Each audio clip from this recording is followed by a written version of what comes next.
या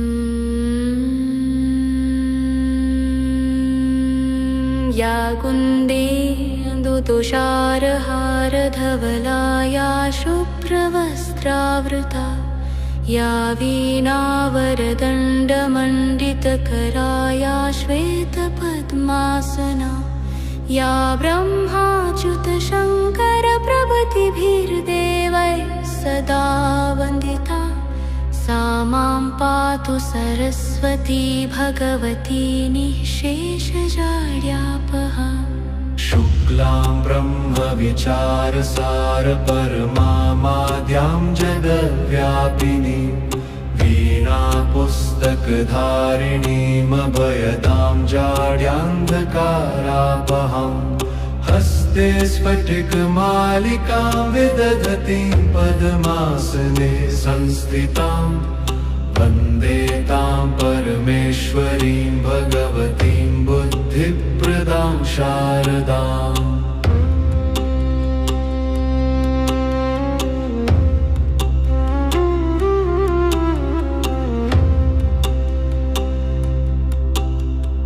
या कुन्देन्दुतुषारहारधवला या शुभ्रवस्त्रावृता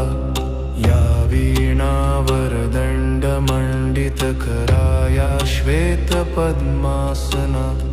या ब्रह्माच्युतशङ्करप्रभृतिभिर्देवैः सदा वन्दिता सा मां पातु सरस्वती भगवती निःशेषजाड्यापहा। शुक्लां ब्रह्मविचारसारपरमामाद्यां जगद्व्यापिनीं वीणापुस्तकधारिणीमभयदां जाड्यान्धकारापहां हस्ते स्फटिकमालिकां विदधतीं पद्मासने संस्थितां वन्दे तां परमेश्वरीं भगवतीं बुद्धिप्रदां शारदाम्।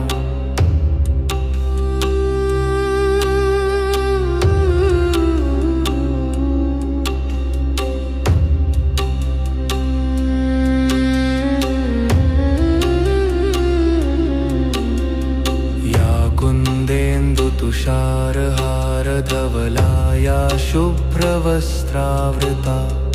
या वीणावरदण्डमण्डितकरा या श्वेतपद्मासना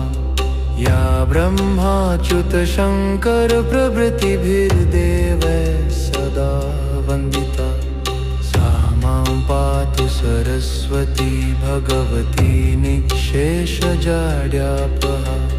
शुक्लां ब्रह्मविचारसारपरमामाद्यां जगद्व्यापिनीं वीणापुस्तकधारिणीमभयदां जाड्यान्धकारापहां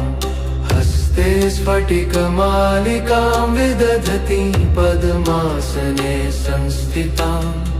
वन्दे तां परमेश्वरीं भगवतीं बुद्धिप्रदां शारदाम्। या कुन्देन्दुतुषारहारधवला या शुभ्रवस्त्रावृता या वीणावरदण्डमण्डितकरा या श्वेतपद्मासना या ब्रह्माच्युतशङ्करप्रभृतिभिर्देवैः सदा वन्दिता सा मां पातु सरस्वती भगवती निःशेषजाड्यापहा। शुक्लां ब्रह्मविचारसारपरमामाद्यां जगद्व्यापिनीं वीणापुस्तकधारिणीमभयदां जाड्यान्धकारापहां हस्ते स्फटिकमालिकां विदधतीं पद्मासने संस्थितां वन्दे तां परमेश्वरीं भगवतीं बुद्धिप्रदां शारदाम्। या कुन्देन्दुतुषारहारधवला या शुभ्रवस्त्रावृता या वीणावरदण्डमण्डितकरा या श्वेतपद्मासना या ब्रह्माच्युतशङ्करप्रभृतिभिर्देवैः सदा वन्दिता सा मां पातु सरस्वती भगवती निःशेषजाड्यापहा शुक्लां ब्रह्मविचारसार परमामाद्यां जगद्व्यापिनी वीणा पुस्तकधारिणीमभयदां जाड्यान्धकारापहां हस्ते स्फटिकमालिकां विदधतीं पद्मासने संस्थितां वन्दे तां परमेश्वरीं भगवतीं बुद्धिप्रदां शारदाम् या कुन्देन्दुतुषारहारधवलाया शुभ्रवस्त्रावृता या वीणावरदण्डमण्डितकराया श्वेतपद्मासना या ब्रह्माच्युतशङ्करप्रभृतिभिर्देवैः सदा वन्दिता सा मां पातु सरस्वती भगवती निःशेषजाड्यापहा शुक्लां ब्रह्मविचारसार परमामाद्यां जगद्व्यापिनीं वीणा पुस्तकधारिणीमभयदां जाड्यान्धकारापहां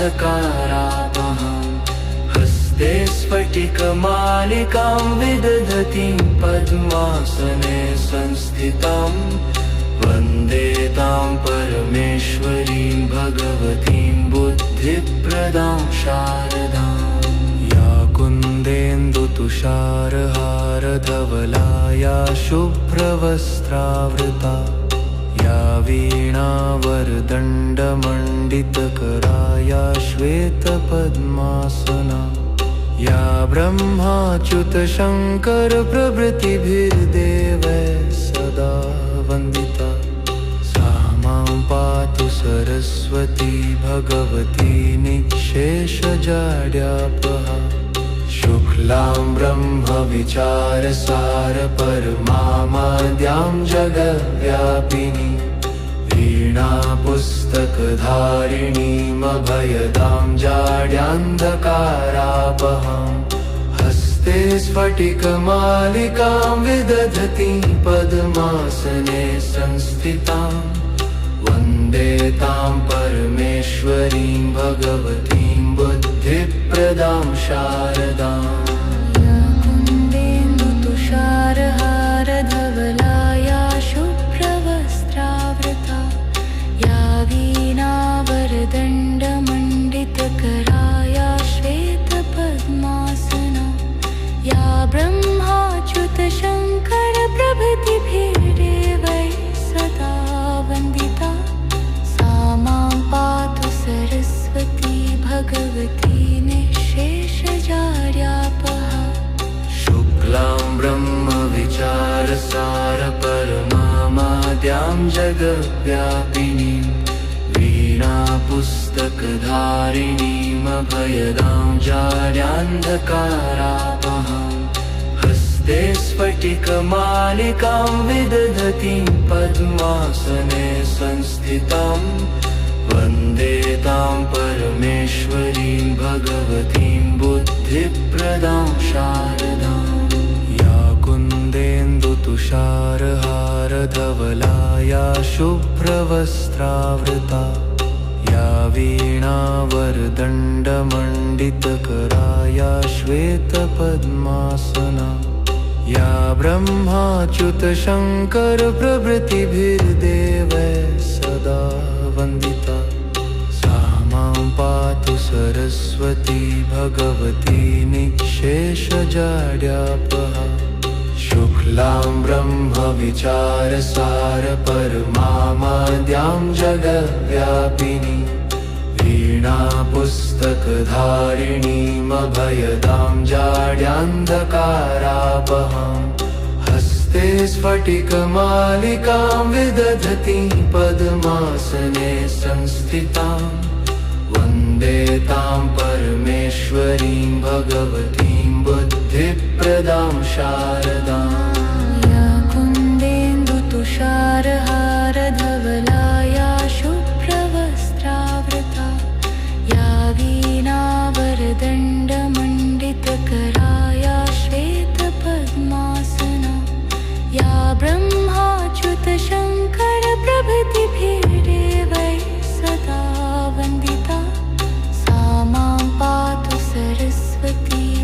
भगवती निःशेषजाड्यापहा शुक्लां ब्रह्मविचारसारपरमामाद्यां जगद्व्यापिनीं वीणापुस्तकधारिणीमभयदां जाड्यान्धकारापहां हस्ते स्फटिकमालिकां विदधतीं पद्मासने संस्थितां वन्दे तां परमेश्वरीं भगवतीं बुद्धिप्रदां शारदां या कुन्देन्दुतुषारहारधवला या शुभ्रवस्त्रावृता या वीणावरदण्डमण्डितकरा या श्वेतपद्मासना या ब्रह्माच्युतशङ्करप्रभृतिभिर्देवैः सदा वन्दिता सा मां पातु सरस्वती भगवती निःशेषजाड्यापहा शुक्लां ब्रह्मविचारसारपरमामाद्यां जगद्व्यापिनीं वीणापुस्तकधारिणीमभयदां जाड्यान्धकारापहां हस्ते स्फटिकमालिकां विदधतीं पद्मासने संस्थितां वन्दे तां परमेश्वरीं भगवतीं बुद्धिप्रदां शारदां या कुन्देन्दुतुषारहारधवला या शुभ्रवस्त्रावृता या वीणावरदण्डमण्डितकरा या श्वेतपद्मासना या ब्रह्माच्युतशङ्करप्रभृतिभिर्देवैः सदा वन्दिता सा मां पातु सरस्वती भगवती निःशेषजाड्यापहा शुक्लां ब्रह्मविचारसारपरमामाद्यां जगद्व्यापिनीं वीणापुस्तकधारिणीमभयदां जाड्यान्धकारापहां हस्ते स्फटिकमालिकां विदधतीं पद्मासने संस्थितां वन्दे तां परमेश्वरीं भगवतीं बुद्धिप्रदां शारदां या कुन्देन्दुतुषारहारधवला या शुभ्रवस्त्रावृता या वीणावरदण्डमण्डितकरा या श्वेतपद्मासना या ब्रह्माच्युतशङ्करप्रभृतिभिर्देवैः सदा वन्दिता सा मां पातु सरस्वती भगवती निःशेषजाड्यापहा शुक्लां ब्रह्मविचारसारपरमामाद्यां जगद्व्यापिनीं वीणापुस्तकधारिणीमभयदां जाड्यान्धकारापहां हस्ते स्फटिकमालिकां विदधतीं पद्मासने संस्थितां वन्दे तां परमेश्वरीं भगवतीं बुद्धिप्रदां शारदां या कुन्देन्दुतुषारहारधवला या शुभ्रवस्त्रावृता या वीणावरदण्डमण्डितकरा या श्वेतपद्मासना या ब्रह्माच्युतशङ्करप्रभृतिभिर्देवैः सदा वन्दिता सा मां पातु सरस्वती भगवती निःशेषजाड्यापहा शुक्लां ब्रह्मविचारसारपरमामाद्यां जगद्व्यापिनीं वीणापुस्तकधारिणीमभयदां जाड्यान्धकारापहां हस्ते स्फटिकमालिकां विदधतीं पद्मासने संस्थितां वन्दे तां परमेश्वरीं भगवतीं बुद्धिप्रदां शारदां या कुन्देन्दुतुषारहारधवला या शुभ्रवस्त्रावृता या वीणावरदण्डमण्डितकरा या श्वेतपद्मासना या ब्रह्माच्युत शङ्कर प्रभृतिभिर्देवैः सदा वन्दिता सा मां पातु सरस्वती भगवती निःशेषजाड्यापहा शुक्लां ब्रह्मविचारसारपरमामाद्यां जगद्व्यापिनी वीणापुस्तकधारिणीमभयदां जाड्यान्धकारापहां हस्ते स्फटिकमालिकां विदधतीं पद्मासने संस्थितां वन्दे तां परमेश्वरीं भगवतीं बुद्धिप्रदां शारदाम्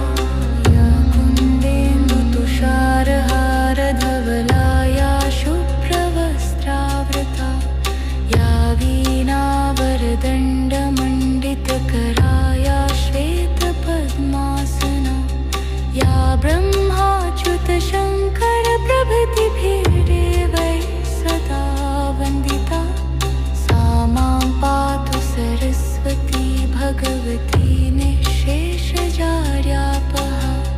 शुक्लां ब्रह्मविचारसारपरमामाद्यां जगद्व्यापिनीं वीणापुस्तकधारिणीमभयदां जाड्यान्धकारापहां हस्ते स्फटिकमालिकां विदधतीं पद्मासने संस्थितां वन्दे तां परमेश्वरीं भगवतीं बुद्धिप्रदां शारदाम् या कुन्देन्दुतुषारहारधवला या शुभ्रवस्त्रावृता या वीणावरदण्डमण्डितकरा या श्वेतपद्मासना या ब्रह्माच्युतशङ्करप्रभृतिभिर्देवैः सदा वन्दिता सा मां पातु सरस्वती भगवती निःशेषजाड्यापहा शुक्लां ब्रह्मविचारसारपरमामाद्यां जगद्व्यापिनी वीणापुस्तकधारिणीमभयदां जाड्यान्धकारापहां हस्ते स्फटिकमालिकां विदधतीं पद्मासने संस्थितां वन्दे तां परमेश्वरीं भगवतीं बुद्धिप्रदां शारदाम् या कुन्देन्दुतुषारहारधवला या शुभ्रवस्त्रावृता या वीणावरदण्डमण्डितकरा या श्वेतपद्मासना या ब्रह्माच्युतशङ्करप्रभृतिभिर्देवैः सदा वन्दिता सा मां पातु सरस्वती भगवती निःशेषजाड्यापहा शुक्लां ब्रह्मविचारसारपरमामाद्यां जगद्व्यापिनीं वीणापुस्तकधारिणीमभयदां जाड्यान्धकारापहां हस्ते स्फटिकमालिकां विदधतीं पद्मासने संस्थितां वन्दे तां परमेश्वरीं भगवतीं बुद्धिप्रदां शारदाम् या कुन्देन्दुतुषारहारधवला या शुभ्रवस्त्रावृता या वीणावरदण्डमण्डितकरा या श्वेतपद्मासना या ब्रह्माच्युतशङ्करप्रभृतिभिर्देवैः सदा वन्दिता सा मां पातु सरस्वती भगवती निःशेषजाड्यापहा शुक्लां ब्रह्मविचारसारपरमामाद्यां जगद्व्यापिनी वीणापुस्तकधारिणीमभयदां जाड्यान्धकारापहां हस्ते स्फटिकमालिकां विदधतीं पद्मासने संस्थितां वन्दे तां परमेश्वरीं भगवतीं बुद्धिप्रदां शारदाम् या कुन्देन्दुतुषारहारधवला या शुभ्रवस्त्रावृता या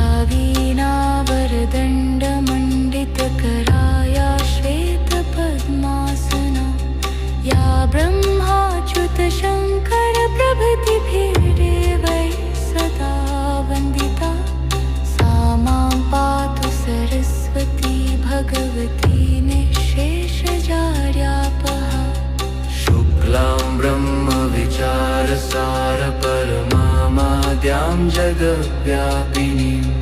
वीणापुस्तकधारिणीम् अभयदां जाड्यान्धकारापहां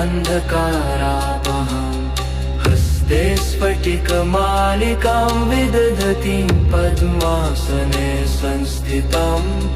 वन्दे तां परमेश्वरीं भगवतीं बुद्धिप्रदां शारदाम् या कुन्देन्दुतुषारहारधवला या शुभ्रवस्त्रावृता या वीणावरदण्डमण्डितकरा या श्वेतपद्मासना या ब्रह्माच्युतशङ्करप्रभृतिभिर्देवैः सदा वन्दिता सा मां पातु सरस्वती भगवती निःशेषजाड्यापहा शुक्लां ब्रह्मविचारसारपरमामाद्यां जगव्यापिनीं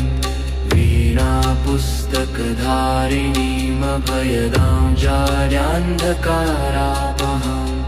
हस्ते स्फटिकमालिकां विदधतीं पद्मासने संस्थितां